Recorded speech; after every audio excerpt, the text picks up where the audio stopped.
A new book by Wall Street Journal reporter Dana Mattioli questions whether Amazon's quest to dominate so many aspects of so many businesses is a good thing. Jeff Bezos' company has used its size and access to data to battle competition and could have legitimate antitrust problems. The book is The Everything War, Amazon's ruthless quest to own the world and remake corporate power.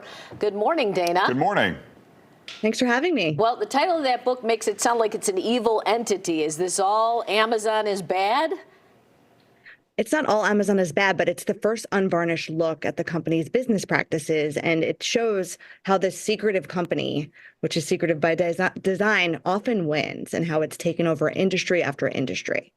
And so what has the FTC been doing all this time that this has been evolving from a simple book website into what it's become? Yeah, so the FTC in September actually sued Amazon and said it's an illegal monopoly in a lawsuit that could result in a breakup of the company if the FTC is successful. And just to give you all a sense for how big Amazon has become, it's obviously the biggest e-commerce platform in the US. It's the largest cloud computing company in the world, the biggest parcel carrier in the US, the top ebook seller, the top smart voice-activated speaker seller. And that's just a small smattering of how Amazon has really become a market leader. But they're the market leader in a staggering range of industries. And that gives them unparalleled leverage and access to data. How did this become so big? It started out in the beginning, they were losing millions every month, right? But they managed to undercut other business. Talk about how the start of it happened. Yeah, they had some really unique advantages that they were able to leverage. So first of all, when they IPO'd, they convinced Wall Street that they shouldn't be judged like other companies, that it didn't matter if they didn't have profits, that they should reward growth. So Amazon was able to grow for years without showing a cent of profits. They also had the sales tax loophole back in the day that was a tax loophole for mail order catalogs that said if you didn't have a physical presence in some states, you didn't have to charge sales tax. And that allowed them to steal share from lots of their rivals in the retail space before they started expanding into other areas. And those two advantages just had this compounding power where Amazon was able to grow unfettered without showing profits and really steal share from a lot of retail.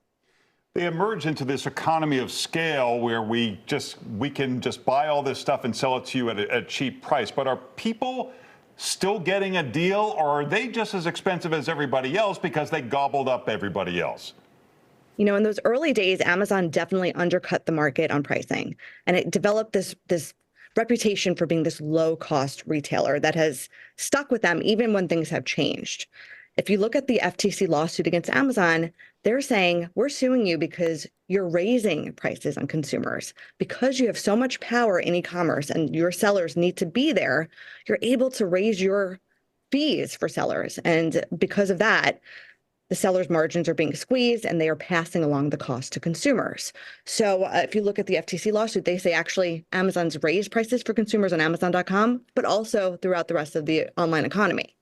Talk about what it's like working for Amazon. I knew you do a bunch of interviews with people on the inside. What is the stack ranking? Yeah, so Amazon has a really unique corporate culture. It's pretty aggressive, more so than any other companies that I've covered at the Wall Street Journal in 18 years. And it has some mechanisms in place that drive a lot of its success, but also create a pressure cooker of an environment. It stack ranks. So every year, no matter how the company is performing, the bottom 6% of employees get cut. And that has, psychological effects for employees who are trying to get ahead and stay ahead. They also backload their pay. So you get the majority of your restricted stock units in years 3 and 4, if you make it to those years. So a lot of the behaviors in my book that are the more shocking ones are driven a lot by this culture where employees in the pressure cooker do what they can to stay ahead. It seems like the government has always been way behind the curve when it comes to tech. Does much of what you're saying about Amazon somewhat apply to Apple and Microsoft and some of these other, Twitter and some of these others? Yeah, there's been this broader techlash in the last few years. For years in the US, we were really late to police our own digital giants. We held them up as these bastions of innovation and job creation. And the alarm bells started ringing first really in Europe, where they said, hey, there's some anti-competitive business practices here. And the US didn't act on it until more recently. So there is this broader techlash where consumers, regulators have grown wary about how much power the Googles and the Amazons and the Facebooks of the world have. And their effects beyond just their prices. You know, what does it mean for mental health for teenagers? What does it mean for addiction? What does it mean for elections, right? So there's these bigger questions definitely being raised. And you have this other side where people love being able to get something in 12 hours. Yeah, that's it. People do love their Prime, which helps the company mightily. You know, there was recently legislation that was looking at Amazon's business model where they were able to leverage all of their customers that love Prime to call their senators to say, please don't pass this legislation. Interesting. Well, the book is The Everything War. You can follow Dana on social media. Thanks for being with us. Thanks for having me. Thank you.